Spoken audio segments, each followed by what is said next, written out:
Speak, prosódirate igual 90%. Você imagina ser uma criança rei, manipulada por adultos ambiciosos no meio de uma guerra brutal. Descubra a trágica história de Carlos VIII da França, um monarca usado como peão em um jogo de poder. Inscreva-se e ative a campainha para não perder nada.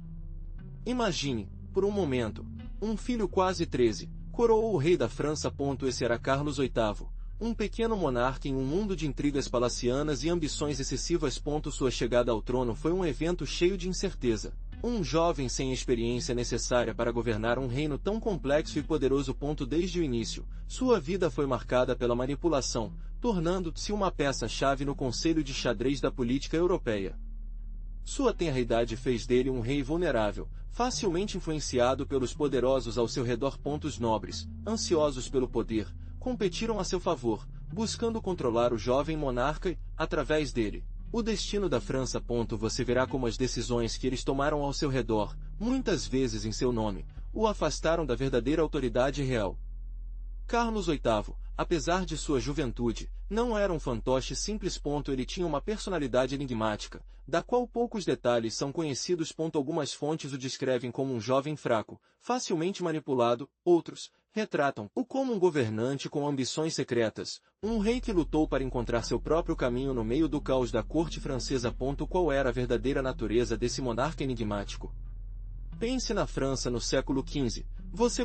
Não era um país pacífico e unido. Imagine um mosaico de reinos, ducados e mansões, cada um com suas próprias ambições e lutando pelo poder. Guerra quase constante entre nobres poderosos que contestaram territórios e favor o verdadeiro, mesmo contra a própria coroa. Era um momento de instabilidade, onde a lealdade era um bem escasso e a traição, uma moeda comum. As guerras entre inglês e francês continuaram a deixar suas cicatrizes. Os 100 anos, embora tecnicamente terminados, deixaram um legado de ressentimento e disputas territoriais não resolvidas. Lembre-se de que a nobreza francesa, com fome de poder e riqueza, buscava constantemente a oportunidade de expandir seus domínios ou se vingar dos antigos rivais. Cada nobre era um jogador em um complexo jogo de poder, onde as alianças foram formadas e quebraram com a mesma facilidade que uma promessa. Além das guerras externas, a ambição interna do reino. A coroa francesa, embora poderosa, não tinha controle total sobre seus vassalos. Os nobres, com seus exércitos privados e suas lealdades em mudança, representavam uma ameaça constante à estabilidade do reino. Cada um procurou aumentar sua influência, desafiando o rei e suas decisões, mesmo na própria corte. Era um clima de conspiração e traição, onde a sobrevivência dependia da capacidade de navegar por águas traiçoeiras. Bem, imagine um bebê, Carlos, nascido em 1470. Ele não era criança, ele era o herdeiro do trono da França, embora sua chegada ao mundo não tenha sido precisamente um momento de paz e tranquilidade. A França, como eu te disse, estava em guerra, um verdadeiro viveiro de conflitos. Sua infância foi marcada pela instabilidade política, crescendo entre intrigas e lutas de poder que tinham pouco a ver com contos de fadas. Seus primeiros anos foram uma sucessão de guardiões e regentes, figuras que tentaram controlar o poder em seu nome. Pense nele, uma criança pequena, cercada por adultos com suas próprias agendas, manipuladas à vontade. Ele não teve uma infância normal, livre de preocupações, em vez disso, uma infância política, toda decisão tomada por outras pessoas em seu nome, até a mais trivial. A educação que ele recebeu, embora destinada a forjá-lo como rei, estava longe de estar completa. Mais do que aprender a governar, ele aprendeu a sobreviver em um ambiente hostil e traiçoeiro. As lições de estratégia militar vieram antes da filosofia ou da humanidade, uma triste realidade da época. Sua infância foi um treinamento involuntário para a guerra, uma preparação para um futuro incerto. Mas que tal um rei bebê? Você precisa de regentes, certo? Lá Luís entra, seu astuto avô. Ele, o rei antes de Carlos, garantiu que tudo funcionasse à sua maneira, mesmo do túmulo. Embora ele já tivesse morrido, sua influência pairava na quadra, lidando com os fios do futuro, ou pelo menos, isso parecia. E depois a Ana de Beaujeu, sua tia. Ela era a verdadeira força por trás do trono, que realmente tomou decisões. Imagine, uma mulher em um mundo dominado por homens, lidando com as rédeas do reino francês. Uma verdadeira rainha na sombra. Luís, de sua praia política, e Ana, com sua firmeza e astúcia, dirigiu a regência. Era um momento complexo, cheio de intrigas e lutas pelo poder. Pense nisso, Um rei criança, uma tia poderosa e a sombra de um rei falecido. O que poderia dar errado? Prosodic Speak. Speak Prosod Rate igual 90% mais a tranquilidade da regência quebrou em breve. Apenas uma criança. Você, Carlos VIII. Você estava no meio de um turbilhão político. A guerra de sucessão de Breton. Brittany, um ducado independente, estava em disputa, e a França queria uma fatia do bolo. Imagine. Você, um bebê rei, se transformou em uma peça importante no Conselho de Xadrez Europeu. As ambições dos nobres franceses, a voracidade do seu avô do túmulo, tudo estava entrelaçado para se envolver em uma guerra que você mal entendeu. O conflito girou em torno da sucessão do ducado. Várias famílias nobres reivindicaram o trono de Breton e a França, sob a influência dos regentes e ambições de Luís XI, se envolveram para apoiar um lado específico. Pense em pressão, mesmo sem entender o conflito. Você foi o rosto da intervenção francesa, uma ferramenta nas mãos de adultos com interesses ocultos. Seu nome foi usado para justificar guerras, alianças e traições. A guerra não foi uma batalha simples, mas uma rede complexa de alianças e traições. A Inglaterra, sempre vigilante, também se envolveu, adicionando outra camada de complexidade ao conflito. Para você, um filho do rei, tudo foi um mistério. As decisões que foram tomadas em seu nome, as consequências de uma guerra que foi travada em seu nome, foi uma lição difícil da política medieval, aprendida no campo de batalha, através do barulho das espadas e do peso de uma coroa muito grande para sua cabeça. Mas você, Carlos, era apenas uma peça no quadro de Anne de Beaujeu, seu regente. Ela, filha de Louis X, uma mulher inteligente e astuta, lidou com os fios do poder com um domínio único. Enquanto você brincava com seus brinquedos, ela negociou alianças, controlava a nobreza e garantiu a estabilidade do reino. Seu objetivo, mantenha a coroa firmemente em suas mãos, mas sob seu forte controle. Sua estratégia foi baseada em discrição e manipulação. Ele não procurou poder ostensivo, mas o poder real, que é exercitado das sombras. Com movimentos qualificados, ele neutralizou seus inimigos, aplicando suas ambições com promessas e casamentos estratégicos. Lembre-se de que todas as decisões, cada compromisso, cada tratado, foram cuidadosamente colocados em seu intrincado jogo. Enquanto a guerra de sucessão de Breton o absorveu, Anne consolidou sua posição. Ela sabia como tirar proveito das disputas entre os nobres, semeando a discórdia entre eles para enfraquecê-los e manter seu próprio poder intacto. Sua influência se estendeu por todo o reino, atingindo todos os cantos do governo. Sem você, o rei da criança, você notaria a verdadeira força que operava ao seu redor. Imagine, você, a intrincada rede de alianças que cercavam Carlos VIII. Duque da Brittany, Francisco II, inicialmente um aliado, tornou-se um obstáculo às ambições francesas na Bretanha. Lembre-se de que as alianças naquela época não eram laços inabaláveis, mas acordos frágeis com base em conveniências políticas e no medo de inimigos mais poderosos. A lealdade foi comprada e vendida, e a traição era moeda comum. Maximiliano I, imperador do Sacro Império Romano, inicialmente aliado à França, mas as ambições territoriais de ambas logo os enfrentaram. Pense na complexidade. Maximiliano foi casado com Maria de Borgonha, herdeira de um rico ducado, o que fez dele um jogador importante no Conselho Europeu. Sua aliança com a França era uma estratégia, mas a traição sempre perseguia. Mesmo dentro da própria corte francesa, as intrigas palacianas ameaçaram a estabilidade do reinado de Carlos. Anne de Beaujeu, seu regente, teria uma rede de alianças para manter o controle, enquanto outros nobres conspiravam na sombra, procurando seu próprio benefício. A traição era um risco constante, uma ameaça latente que escondeu o jovem rei. Mas Brittany não era a única frente. Você, como observador da história, verá como Carlos VIII, ainda uma criança, começou a mostrar um temperamento inesperado. As intrigas do tribunal, as pressões dos nobres ambiciosos, tudo o que começou a forjar seu caráter. Não era mais apenas um peão em um jogo de xadrez, mas pouco a pouco, começou a mover suas próprias peças.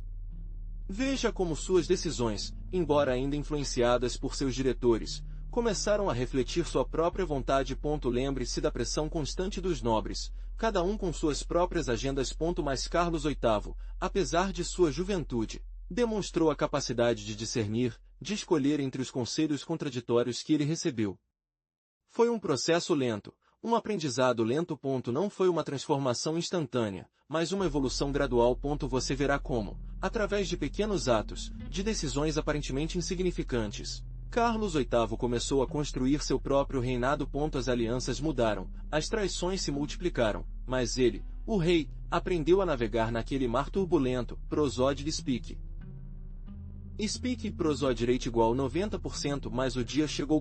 Você, testemunha da história, verá Carlos VIII, apenas um adolescente, reivindicar o que lhe pertencia à direita. Em 23 de agosto de 1483. Com a tenra idade de 13 anos, a regência terminou.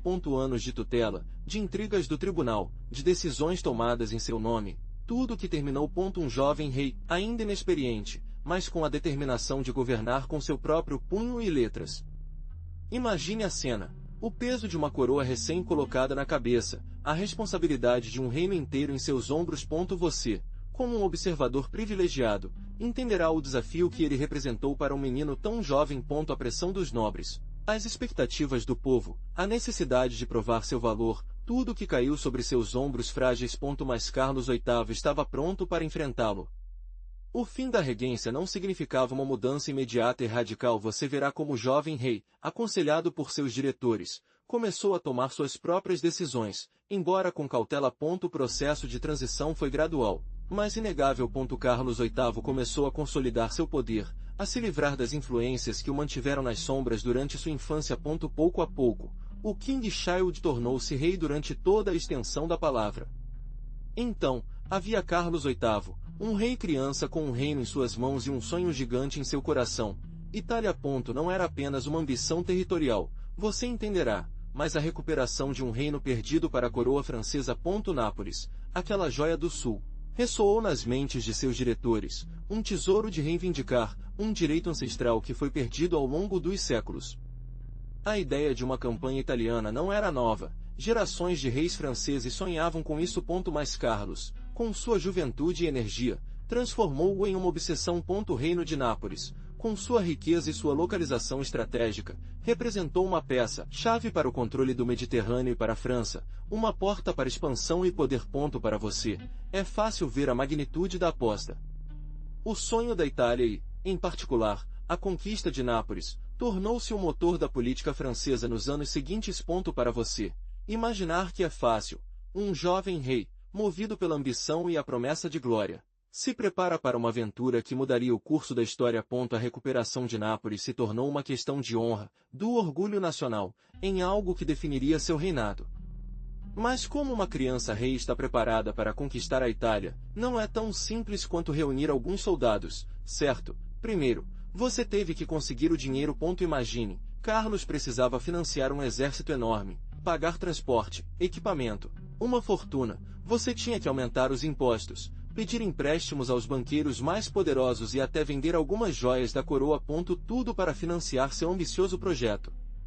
Então as tropas. Você não apenas precisava de soldados, mas também mercenários, pessoas de diferentes reinos, com lealdades diferentes, um verdadeiro quebra-cabeça. Pense na logística, recrutar, equipar, treinar, era um grande exército, uma mistura de cavaleiros franceses, arqueiros ingleses e soldados da fortuna de toda a Europa. Uma força considerável, mas também um grupo heterogêneo que poderia ser difícil de controlar.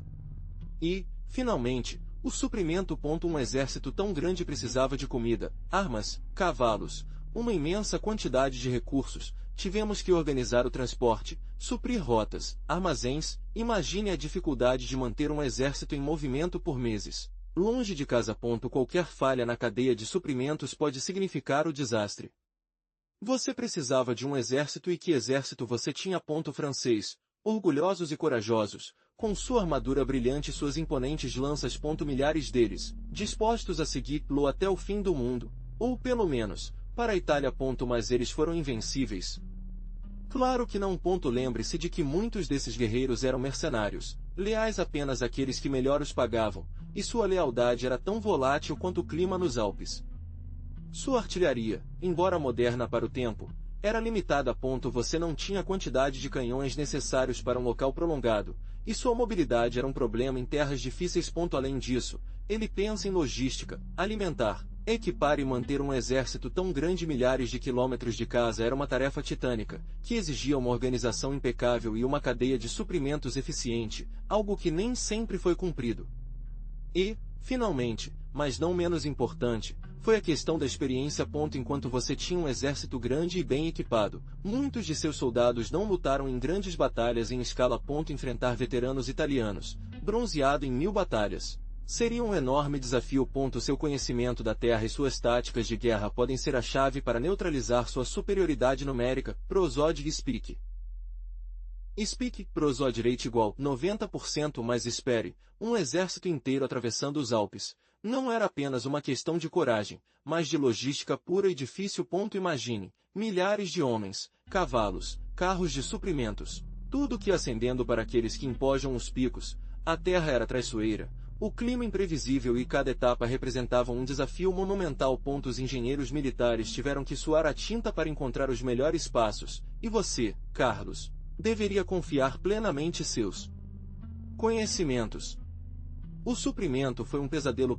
Cada peça de equipamento, cada mordida de comida, cada gota de água tinha que ser transportada por estradas íngremes e perigosas. As tempestades de neve podem isolar suas tropas em questão de horas, deixando muitos à mercê de frio e fome.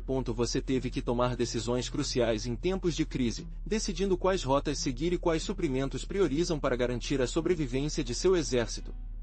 Além do clima e da logística, a defesa era outra preocupação constante. Os Alpes não eram apenas um desafio físico, mas também um terreno ideal para emboscada. Bandas mercenário ou até os próprios habitantes da montanha poderiam aproveitar a terra para atacar suas tropas, enfraquecendo seu exército e colocando sua estratégia sob controle. Cada etapa deve ser calculada, cada movimento planejado de precisão para garantir o sucesso da expedição. E assim, após o cruzamento épico dos Alpes, você chegou à Itália. Seu jovem exército, cansado, mas vitorioso, se encontrou contra Nápoles. A cidade, com seus imponentes paredes, parecia inexpugnável, mas a situação interna era outra coisa. O reino foi dividido, com diferentes facções lutando pelo poder. Isso, meu amigo, foi sua grande vantagem. Você se aproveitou de disputas internas e alterações de alianças. Com uma série de manobras brilhantes, você surpreendeu seus inimigos. As defesas, enfraquecidas por lutas internas, desabaram com relativa facilidade. Não foi uma conquista sangrenta e prolongada, mas uma aceitação rápida e quase surpreendente da cidade. A nobreza napolitana, dividida em conflito, não ofereceu uma resistência unificada. Imagine a cena. Você, um jovem rei, conquistando um dos reinos mais importantes da Itália com velocidade incrível. As notícias foram como pólvora em toda a Europa. A velocidade da sua vitória fez de você uma lenda, pelo menos por um tempo. Mas lembre-se de que as conquistas rápidas geralmente escondem problemas mais profundos, e essa vitória muito brilhante em Nápoles não seria a exceção. Mas a conquista de Nápoles não passou despercebida. Na Itália, a rápida vitória de Carlos VIII gerou uma mistura de espanto e medo. Os estados italianos, acostumados às suas próprias lutas de poder, viram preocupação com a chegada de um exército estrangeiro tão poderoso. Florence, por exemplo, sentiu-se ameaçado, temendo a expansão francesa em relação a seus territórios. Lembre-se de que o rei francês não era apenas um jovem rei, mas o líder de um poderoso exército que havia conquistado Nápoles com uma facilidade surpreendente. Além da Itália, as notícias da conquista ressoaram em toda a Europa. Os outros reis e governantes observaram cuidadosamente os movimentos de Carlos VIII, imaginando quais seriam seus próximos objetivos. O sucesso em Nápoles demonstrou o poder militar francês e a vulnerabilidade dos estados italianos. Para alguns, foi uma oportunidade, para outros, uma ameaça. O equilíbrio de poder na Europa havia alterado significativamente e as alianças existentes foram questionadas. A ambição da juventude de Carlos VIII, sua rápida vitória e a subsequente ocupação de Nápoles causaram uma reação em cadeia. Os reis, preocupados com a expansão francesa, começaram a formar alianças para neutralizar seu poder. Um futuro incerto foi vislumbrado, cheio de tensões e guerras, onde a figura do jovem rei francês se tornou o centro de todos os olhos. Um fator imprevisível que poderia mudar o destino da Europa. Você mesmo está testemunhando esse momento crucial. Mas seu triunfo em Nápoles lhe trouxe inimigos poderosos. O Papa Alejandro VI, um membro da poderosa família Borgia, viu a ambição francesa suspeita. Ele temia que Carlos VIII, com seu exército vitorioso, interfira nos assuntos italianos, ameaçando o poder papal. Lembre-se de que o Papa não era apenas um líder religioso, mas também um ator importante na política italiana. Fernando II de Aragão, rei da Espanha e Sicília, também se sentiu ameaçado. A conquista de Nápoles afetou diretamente seus interesses na região.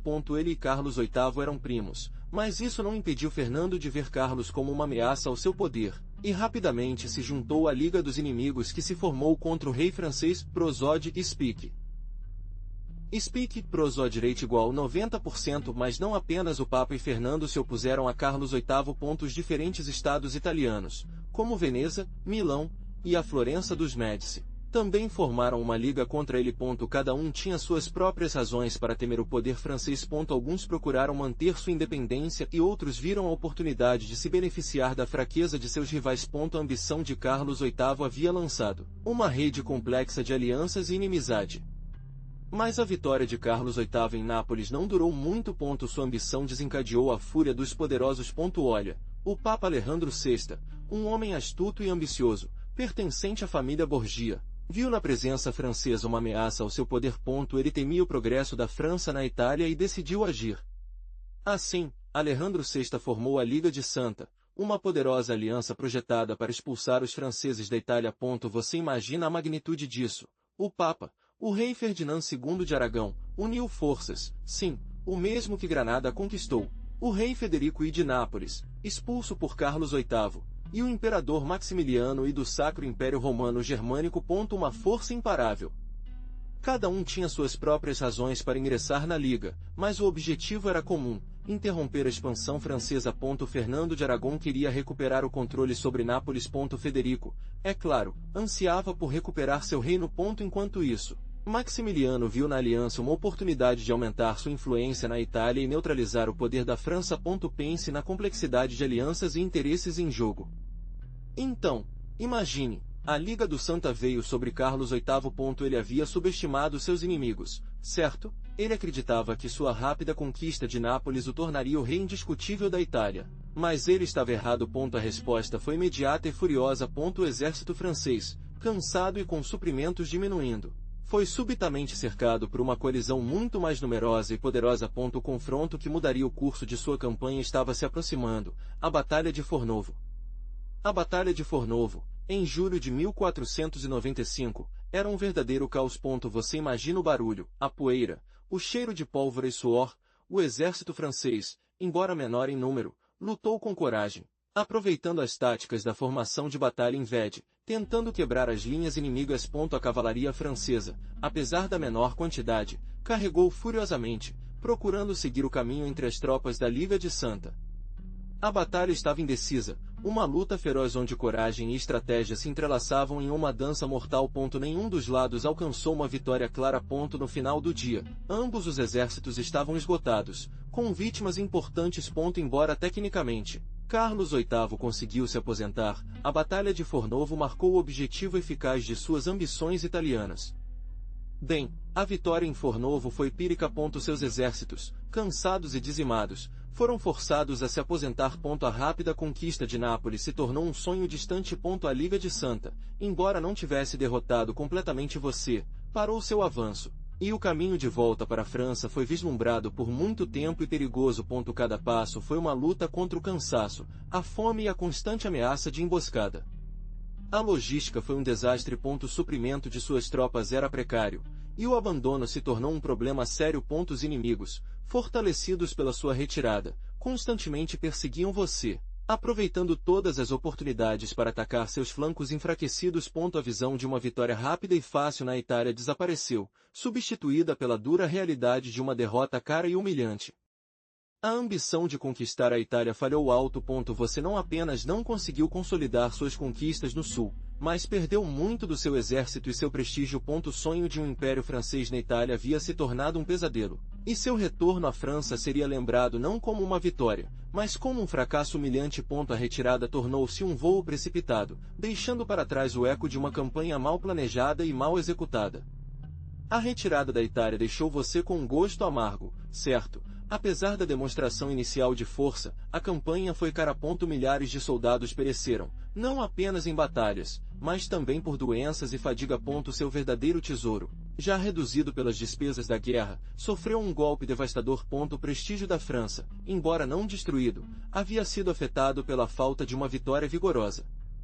Mas nem tudo foram perdas. A campanha, embora falhou em seu principal objetivo, lhe deu uma experiência militar inestimável. Seus generais aprenderam lições cruciais sobre logística e guerra em campo estrangeiro. Além disso, a breve ocupação de Nápoles permitiu que você se familiarizasse com as complexidades políticas da Itália, informações que poderiam ser úteis em futuras campanhas. Prosodic Speak.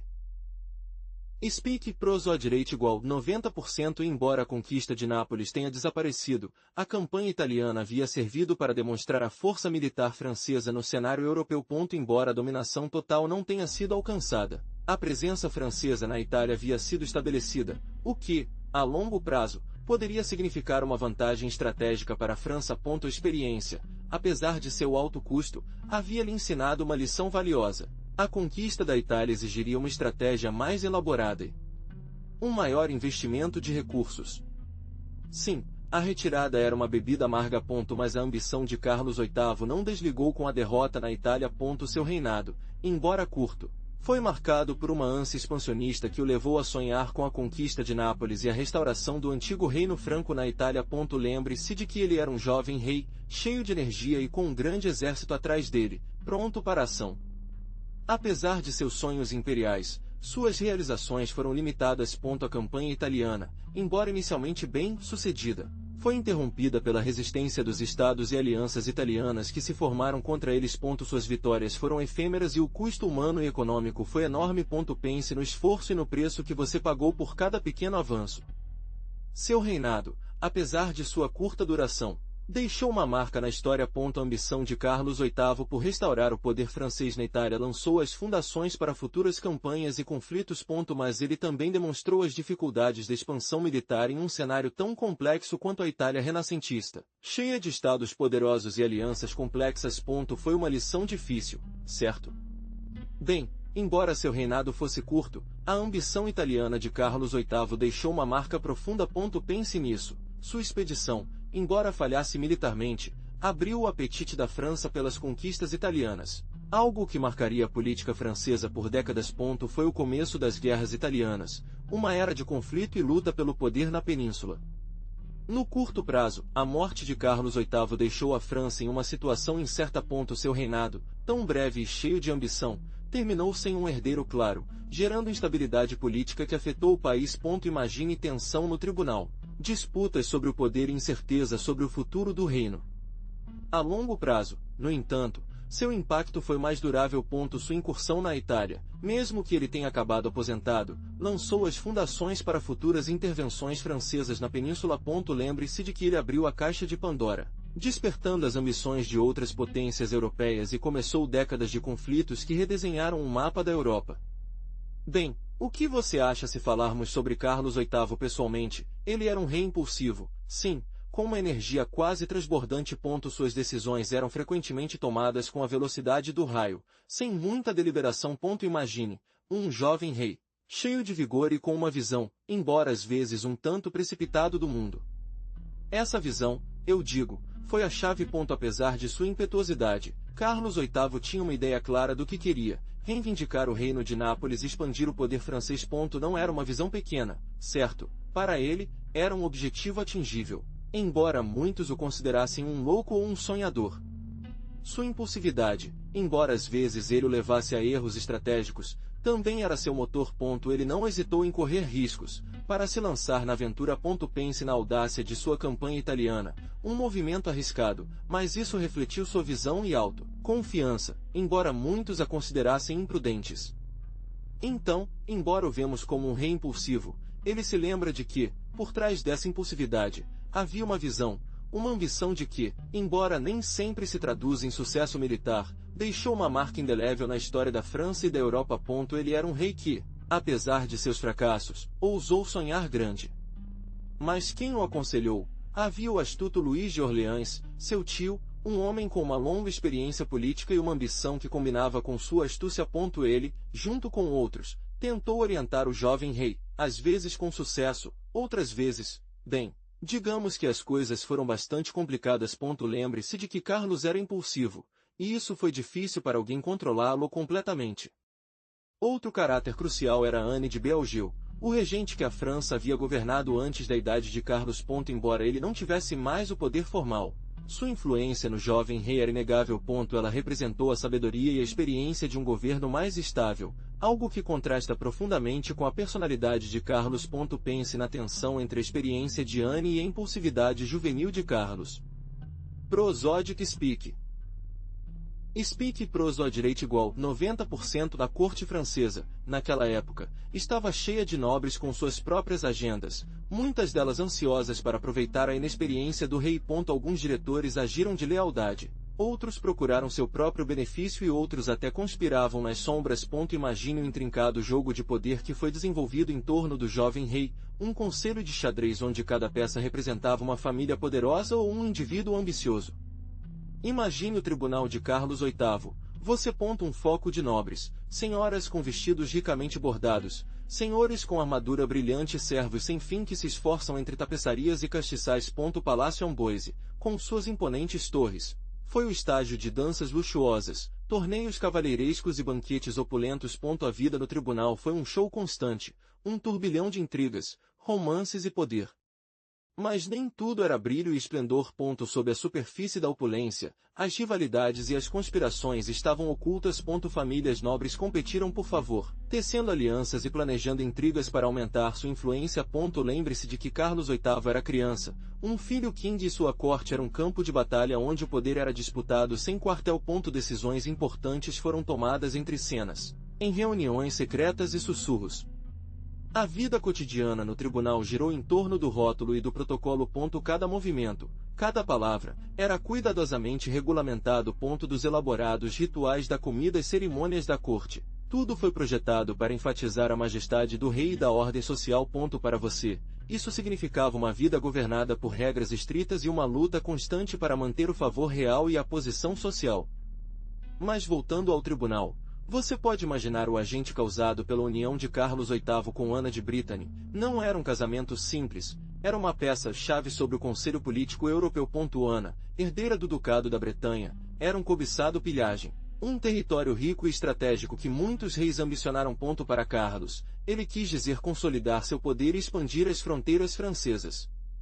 Seu casamento, realizado em 1491, não estava isento de controvérsias. Carlos, um rei ainda jovem e inexperiente, enfrentou a oposição de outros pretendentes na mão de Ana, incluindo o rei Henrique VII da Inglaterra. O sindicato com Ana não apenas deu Brittany, mas também forneceu um poderoso aliado e considerável riqueza. Pense nas implicações. O controle da Brittany significava acesso a portos importantes, recursos econômicos e uma posição estratégica contra a Inglaterra. Para Ana, o casamento representou uma maneira de proteger seu ducado de possíveis invasões e garantir seu futuro. Era uma união politicamente estratégica, um movimento de xadrez na complexa partida que era a Europa da época.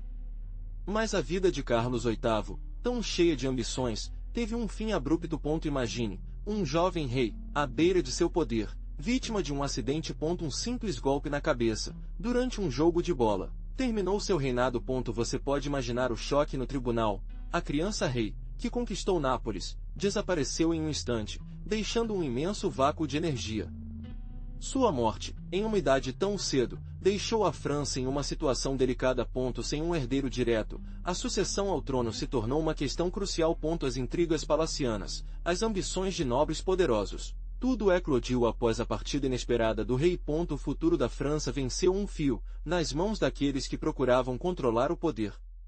A morte de Carlos VIII não apenas marcou o fim de uma era, mas também reconfigurou o mapa político europeu. Suas conquistas na Itália, por exemplo, foram ameaçadas. O vácuo de energia que ele deixou abriu a porta para novas alianças, conflitos e disputas territoriais. La Paz, tão frágil, quebrou novamente. Pense nas consequências a longo prazo, como a morte de um homem solteiro pode mudar o curso da história. Um golpe, um rei caído, e a França ficou de repente sem o seu monarca. Você, como espectador desta história, vai se perguntar quem herdará o trono. A resposta, meu amigo, é Luís XII, Duque de Orleans, um parente distante. Mas com uma ambição excessiva e um olho no trono por um longo tempo. Sua ascensão não estava isenta de desafios, uma vez que a sucessão não era totalmente clara, mas sua astúcia e suas alianças o levaram à coroa. Luís XII, um herdeiro inesperado, encontrou um reino em plena efervescência. A morte de Carlos VIII deixou um vazio de poder que ele estava encarregado de encher rapidamente. Imagine, um novo rei, com novas ideias, pronta para implementar suas próprias estratégias políticas e militares. Mas seu reinado não estava isento de problemas. Ele teve que consolidar seu poder e fez isso com uma mão firme. Prosodic Speak. Speak prosod rate igual 90%. Seu olhar foi para a Itália, um objetivo que Carlos VIII havia perseguido com fervor. Luís XII, com uma visão estratégica mais calculada, não foi lançada na conquista cega. Em vez disso, ele tecia alianças, preparou seus exércitos e empreendeu a conquista italiana com um plano mais meticuloso. Essa ambição, essa visão de longo prazo, marcaria um novo capítulo na história da França, um capítulo em que a diplomacia e a estratégia militar estavam entrelaçadas. Mas quem realmente era Carlos VIII? Você, que seguiu sua história até agora, se perguntará se era um fantoche simples nas mãos de diretores ambiciosos, ou se tivesse algum grau de controle sobre seu próprio destino. Sua vida curta, marcada pela instabilidade política, nos deixa com muitas perguntas. Ele foi capaz de tomar suas próprias decisões ou estava completamente à mercê das intrigas do tribunal?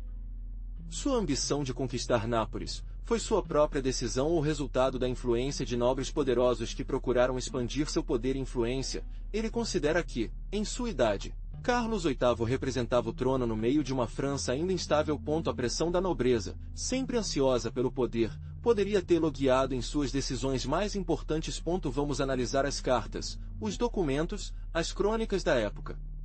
Apesar de sua juventude e falta de experiência, Carlos VIII mostrou momentos de decisão e coragem. Sua campanha italiana, embora finalmente falhe, demonstra um certo grau de iniciativa e ousadia. Foi uma decisão impulsiva ou um cálculo estratégico que deu errado? A resposta não é simples e requer analisar o contexto político e militar da época. Lembre-se de que a história não é preto e branco, e a figura de Carlos VIII é um exemplo disso. Então, como Carlos VIII chegou à imagem que temos dele hoje, um filho fraco rei, manipulado incessantemente, ou outra coisa? A resposta, meu amigo, é complexo. A história, como você sabe, é escrita pelos vencedores, e no caso de Carlos VIII, a narrativa foi construída ao longo dos séculos, moldada pelos interesses daqueles que a escreveram. Ele muitas vezes pintou como um rei ingênuo, facilmente influenciado, um fantoche nas mãos de seus ambiciosos conselheiros. Mas essa imagem, embora parcialmente verdadeira, também esconde nuances. Alguns historiadores destacam sua coragem na campanha italiana, sua audácia ao enfrentar grandes poderes. Sua vida curta, cheia de eventos transcendentais, contribuiu para uma lenda, uma mistura de falha e sucesso que fascina e continua sendo objeto de debate. Seu reinado, embora breve, deixou uma marca, embora nem sempre a desejada. A construção de seu legado tem sido, portanto, um processo de interpretação e reinterpretação constante. Dependendo da perspectiva histórica, ele tem sido considerado um rei inepto ou um rei visionário, um peão simples ou um jogador ousado. Você, depois de visitar sua história, pode formar sua própria opinião. O que você acha? Como você definiria o legado de Carlos VIII? Pense em outros reis da época. Você. Henrique VII da Inglaterra, por exemplo, astúcia e calculista, consolidando seu poder com casamentos estratégicos e uma mão firme. Ou Fernando e Isabel na Espanha, forjando uma nação poderosa através da reconquista e patrocínio de Colón. Carlos VIII, em comparação, parece uma criança perdida em um jogo de adultos, certo? Sua juventude jogou um passe ruim, impediu a maturidade política necessária para navegar nas águas complexas da Europa renascentista. Ao contrário desses monarcas que construíram seu poder através da estratégia e diplomacia, Carlos VIII foi arrastado pelas ambições de seus diretores. Enquanto outros reis forjaram alianças, ele se jogou na conquista da Itália, dirigida pelo sonho de recuperar o reino de Nápoles, um sonho que, como veremos, acabou sendo uma ilusão perigosa e cara. Sua falta de experiência e sua dependência dos outros fizeram dele um artigo no quadro europeu de jogos. Veja a diferença. Você, enquanto reis como Luís XI da França, embora também manipuladores, mostrassem inteligência política aguda e controle de ferro sobre seu reino, Carlos VIII não tinha essa astúcia. Seu reinado, embora curto, Serve como um exemplo de como a falta de experiência e a influência de consultores ambiciosos podem levar um monarca à ruína. Mesmo um com título de rei da França. Compará-lo com seus contemporâneos nos ajuda a entender melhor seu destino. Mas, ao contrário de Henrique ou os monarcas católicos, a curta campanha italiana de Carlos VIII teve um surpreendente impacto cultural. Pense nisso. Um jovem rei francês, com seu exército, atravessando os Alpes e chegando à Itália. Era uma injeção de energia, uma explosão de novas ideias e arte que, até aquele momento, permaneceram relativamente isoladas. Prosódia de Speak. Speak, prosódia rate igual 90%. Imagine o encontro entre artistas franceses e italianos, a fusão de estilos arquitetônicos, a influência da pintura italiana em francês, a incorporação de novas técnicas e perspectivas. Era uma troca cultural sem precedentes, uma ponte entre dois mundos artísticos que até então havia evoluído de forma independente. O Renascimento italiano, com seu florescimento artístico, se espalhou para a França, mesmo que seja embrionário. A arquitetura francesa começou a incorporar elementos italianos. Elegância e sofisticação do Renascimento vazaram na corte francesa. Não foi uma conquista militar definitiva, mas uma conquista cultural, uma troca sutil, mas profunda, que deixou uma marca indelével na arte e na cultura francesas. Pense na influência que isso teve, não apenas na pintura e na arquitetura, mas também na literatura, música e artes decorativas. Imagine o seguinte: você, um jovem rei francês, acabou de voltar da Itália. O aroma de especiarias e memórias dos palácios italianos ainda está fresco em sua memória. Você não apenas viu batalhas, mas também um mundo de arte, arquitetura e refinamento que eclipsa tudo o que você sabia na França. O esplendor de Florence, a grandeza de Roma, tudo que deixou uma marca indelével em você. De repente, seu castelo na França se sente desatualizado. Os afrescos italianos, a perspectiva renascentista, a elegância das vilas, tudo isso contrasta com a arquitetura gótica do seu país. Você começa a desejar uma transformação, uma mudança de ar, uma injeção desse novo estilo italiano em seus próprios bens. A influência não se limita à arquitetura, é claro. Os artistas italianos, com suas técnicas inovadoras e sua visão do mundo, começam a alcançar seu corte. Suas pinturas, suas esculturas, seus desenhos, tudo influencia a maneira como a arte é vista e percebida na França. A elegância italiana entra na moda, na decoração dos palácios, mesmo nos costumes do tribunal. Ocorre uma troca cultural fascinante. Mas como Carlos VIII chegou à nossa cultura popular, você se lembra disso como um rei simplesmente nos livros de história? Bem, não, sua figura, apesar de sua vida curta e reinado, inspirou escritores e cineastas. Pense em romances históricos, em filmes épicos. Você pode imaginar um filme sobre sua campanha italiana, as batalhas, os palácios renascentistas, o drama. Há um potencial narrativo incrível lá.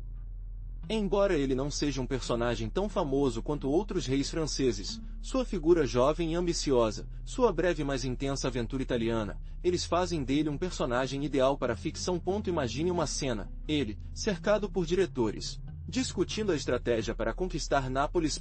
Tensão, ambição, incerteza, uma cena perfeita para o cinema. Talvez não haja um filme biográfico dedicado exclusivamente a ele, mas sua história foi entrelaçada com os outros, aparecendo como um personagem secundário, um catalisador de eventos. Pense nas possibilidades. Um romance no meio da guerra, intrigas palacianas, traições. Sua história é cheia de potencial de ser adaptada a diferentes mídias. O que você acha de uma minissérie? Seria épico. Mas o que está além das batalhas e intrigas palacianas? Seu reinado, Carlos, está cheio de mistérios que continuam a falar. Você era realmente tão ingênuo quanto os historiadores pintam ou desempenhou um papel mais estratégico que se acredita? Você o manipulou completamente ou conseguiu tomar suas próprias decisões, mesmo que estivessem erradas? A velocidade da sua conquista italiana era um gênio ou loucura? Alguns dizem que sua ambição cegou, outros que a sorte o favoreceu. O que você acha? Foi um golpe de sorte, uma estratégia mestre ou uma combinação de ambos? E por falar na Itália, até onde sua ambição iria se você tivesse vivido mais? Sua morte prematura em 28 deixa muitas perguntas não respondidas. Sua saúde frágil realmente influenciou suas decisões, ou ele foi vítima de uma conspiração? O que teria acontecido se você tivesse vivido mais? O curso da história da Europa teria mudado. Você teria consolidado seu poder na Itália ou teria enfrentado maior resistência? Então, Qual era o seu legado, Carlos? Apesar de sua curta vida e reinado, você deixou uma pegada indelével. Sua ambição, embora mal dirigida por seus diretores, promoveu mudanças na política francesa. A Guerra da Itália, embora tenha terminado em fracasso para você, marcou um ponto de virada nas relações internacionais e as aspirações de expansão francesa. Sua morte precoce, aos 28 anos, deixou um vazio de poder que desencadeou novas lutas e conflitos. Mesmo assim, sua figura serve como um lembrete da fragilidade do poder e da influência que os diretores podem exercer em um monarca jovem e inexperiente. Você se tornou um peão, um jogo muito maior que você. Prosode Speak. Speak Prosode Rate igual 90%. Além das vitórias e derrotas militares, seu reinado representa um período de transição na história da França. A passagem do medievo ao renascimento se reflete em sua figura, uma criança vítima das ambições dos outros. Mas, no entanto, marcou um ponto de virada na história francesa. Sua história nos lembra a importância da estabilidade política e a influência das figuras em torno do poder.